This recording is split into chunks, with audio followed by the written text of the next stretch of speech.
Dear chess fans of International Chess School, in this lecture I will talk about the defensive sacrifices, especially about the exchange sacrifice in defense. The defensive sacrifice is not a counter sacrifice or the returning of the material from a sacrifice. It is a material sacrifice made while on defense.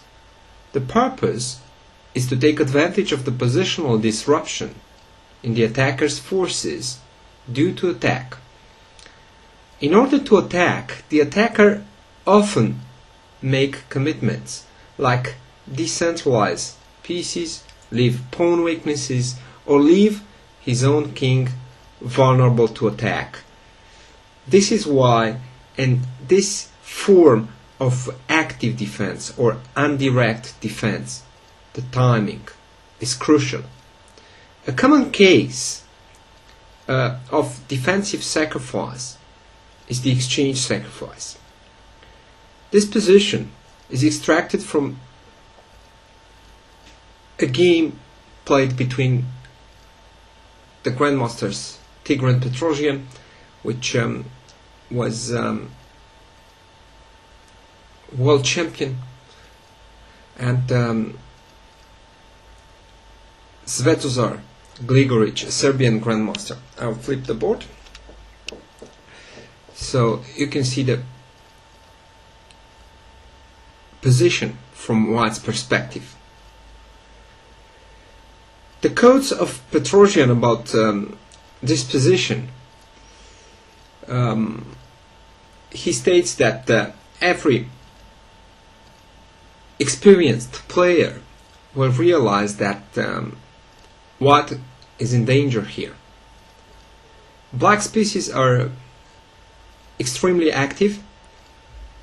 His pawns are mobile in the center, e5 and f4, especially bishop g6 and knight c5 are active, and they are supporting the future advance e5, e4. Such a pawn advance in the center is typical for Sveshnikov variation in the Sicilian or the King's Indian defense, from where this position arises, and usually it tends to disrupt the coordination between White's forces. Usually when the opponent has this kind of hanging pawns like e5 and f4, we try to break the phalanx, which White did in this case. The pawn is no longer on f5, and then we try to create a blockade on the light squares, in this case the squares in front of the hanging pawns. Since a blocked pawn formation means a general reduction in the number of actions possible in any position, so often the exchange sacrifice is related to the idea of creating a blockade, thus reducing attacking opportunities for our opponent. It was Black's turn to move. He played rook a6, a very interesting way to activate the worst placed piece. The rook will enter in the battle, controls the 6th rank, especially against a possible counterplay based on d5, d6, which releases the d5 square for the knight, and at the same time Black is ready to transfer his rook on the king's side. White's only idea only reasonable idea was to create that blockade on the light squares. So he's ready to do anything for it. Bishop f3, rook a f6,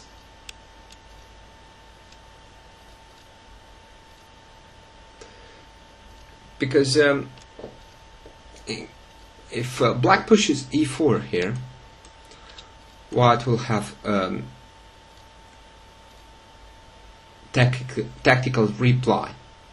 Queen d4, attacking the knight from d4 and the pawn from e4. In this case, simplifications works in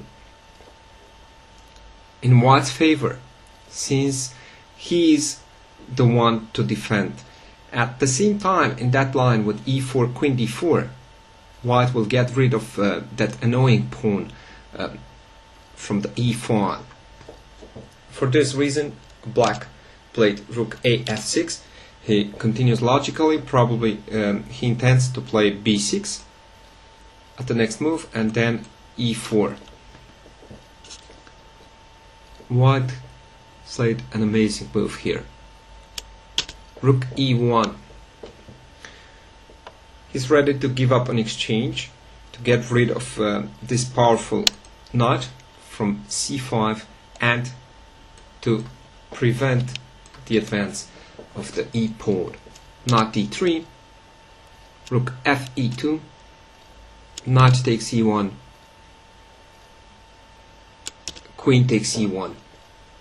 Now you see how effective was the defensive exchange sacrifice. The exchange it's usually sacrificed in order to cause weaknesses or positional problems for your opponent. In this case, we get the control over a complex of light squares. At the same time, in the absence of the knight, it would be pretty difficult to coordinate white's forces. And in this case, the exchange sacrifice was justified by the fact that the rooks are hampered by the f4 pawn and can't exert any pressure against the focal points, h2 or g2 for example. Black continued with rook e8, c5. Now white has a dangerous phalanx. When black's rook will leave the 6th rank, he's ready to push d6, which means that the rook from f6 will stay in queen's way. Rook f8, knight e4, and draw was agreed between these great players. Here we have another example extracted from a game played in 1992 Chess Olympiad, played in Manila, Philippines, between the grandmasters Mihail Marin from Romania and Chancellor Boris from Israel. Black has a very dangerous setup on the king's side. He's throwing actually his pieces against white's king, which seems to be lonely under the assault of black's forces. Only knight f2 is there to protect the king, and of course the pawn's shelter. The obvious threats are knight g3 or bishop g3. Probably bishop g3.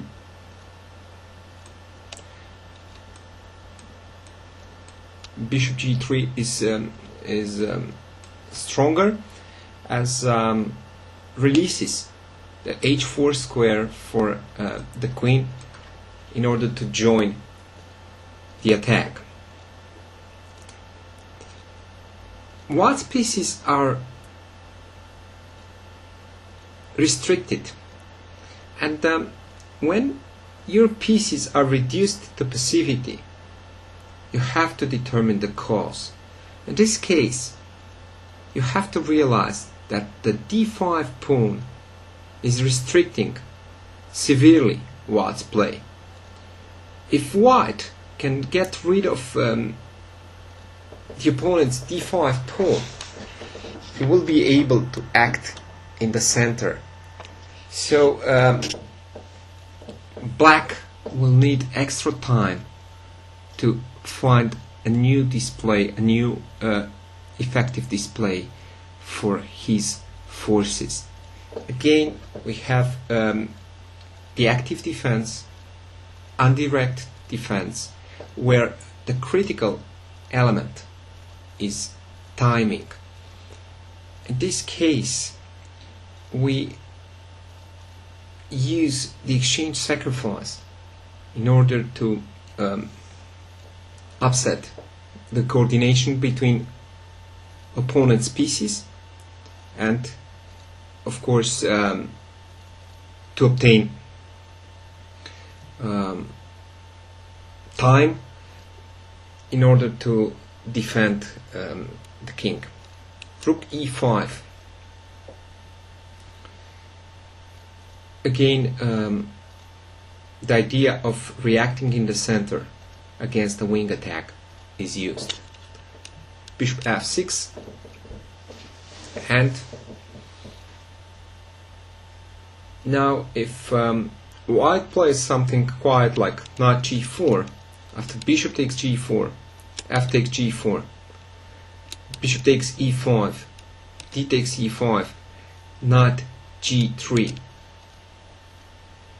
can be played. So the knight isn't lost on h5. He can create extra threats against White's king. Knight takes d5. Of course, if h takes g3, x takes g3, it will be a blunder because of queen b6, and the king will have to take a nasty trip, an unpleasant trip. So knight takes d5, queen h4, h3, knight e6, and there's still steam remained in Black's attack. So again, with the help of the exchange sacrifice, White managed to unbalance the position, to break the coordination between Black's forces, but unfortunately he didn't create the blockade. So when we are using this tool, the exchange sacrifice in defense, we have to find the proper timing when the opponent made commitments in attack, when he left pawn weaknesses, weak squares. And in the third place, we have to think of blockading his attack. We have to completely remove the steam out of the opponent's attack, since it's a big sacrifice. If we sacrifice the exchange for a pawn or for free, it means that we will remain a pawn or 2 pawns down. Rook takes d5. In this form, the exchange sacrifice works, since after bishop takes d5, knight takes d5, Black can't retake on d5 due to the skewer with bishop c4. This means that White gains another tempo, king h8. Black wants to avoid Dead skewer on a2 g8 diagonal. Knight takes f6. Knight takes, and suddenly black remained without the bishops, which means that the compensation for the exchange sacrifice, besides the pawn gained on d5, which was a very important pawn, as it controlled a lot of important squares and prevented the advance d4, d5. White has now the pair of bishops. Bishop c4. It is good to give action freedom to all your pieces. Now when this battery, queen plus bishop, was acting on b1 h7 diagonal, where all the squares were defended, we have to increase the number of options.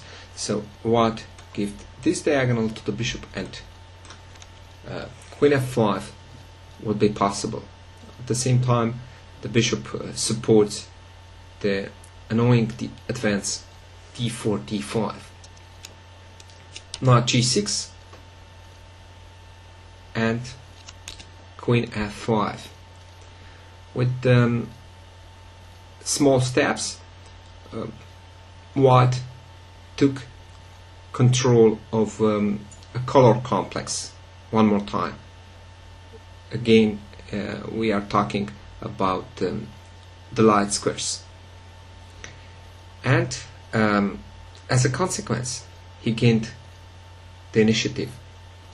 If queen c8 now, then bishop e6, and after d4, d5, the bishop will find in front of the pawn, which restricts even more the activity of rook a8, which is out of play. Rook h5. Black tries to regroup his pieces. Queen e6, queen a5, rook e1, b5, bishop f1, queen a2. In return for the pawn, white managed to break the coordination between black's forces one more time, and this kind of compensation deserves a pawn to be sacrificed. What to do next? We have to keep the link between our forces. We have to defend to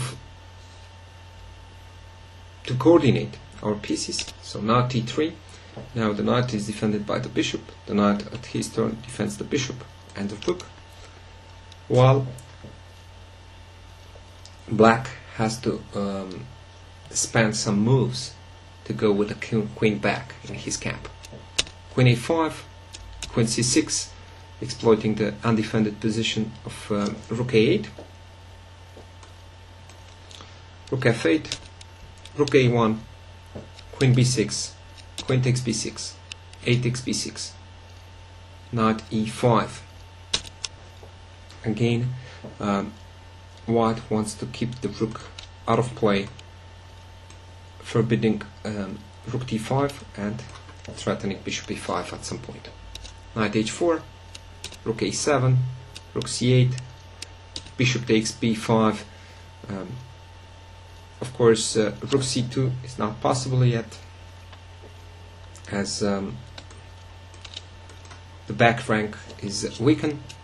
h6, bishop d3. Now the bishops placed on adjacent diagonals control amazingly all the penetration squares along the c file. King g8, bishop a6. This trick is possible because in case of rook c2,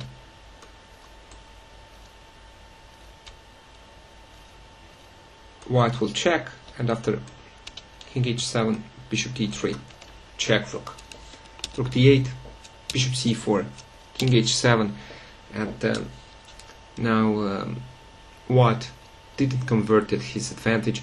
He played bishop d3, king g8, bishop c4 back, and the draw was agreed.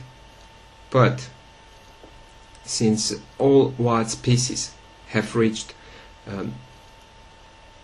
maximum activity, it was pawn's turn to enter in the battle. g3 was the best move, when after f takes g3, h takes, due to the threat, g3, g4 in case of knight f5, or bishop d3 in case of knight g6. Black is forced to give back the exchange. Rook takes, d takes, knight f3 check, king g2, knight d2, e takes f6, knight takes c4, rook takes g7, king h8. If b takes c4 here,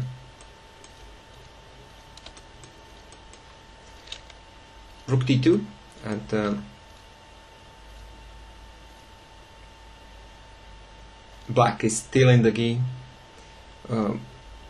Instead of b takes c4, white has a quiet winning move, bishop takes c3, which has also a defensive purpose. It covers d2, but the main reason to keep the bishop is to exploit